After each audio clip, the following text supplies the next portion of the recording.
I think, go on, I'll just do you an answer, because you don't want your question anyway, do you? Yeah.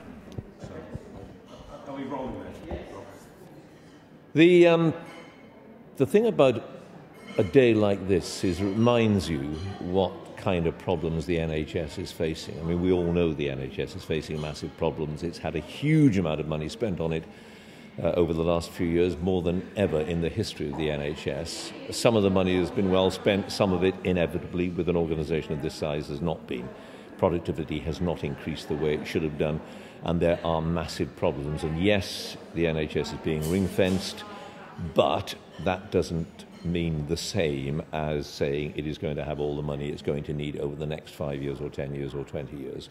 It's not. It's going to have to cut because our demands on the NHS grow every single day.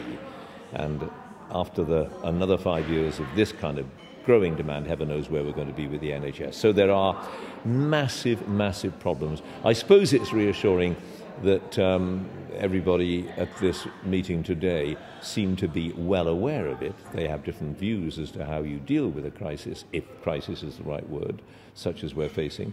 But at least it's reassuring that they know it exists, and these are senior people, and they know far more about how to run the NHS than I will ever know, because that's what they do.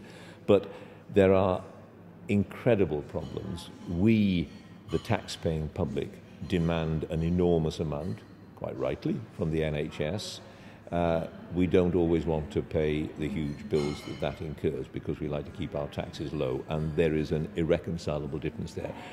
We've managed, we've muddled through over the years. I suspect the most realistic analysis of it, and this is not a political observation because I don't make political observations, but we are going to have to muddle through one way or the other. We have until now. I suppose we will continue to do so, but it would be very nice if somebody popped up one day and said, here is the solution to the problem of the NHS, and it's nice and simple and everybody will like it.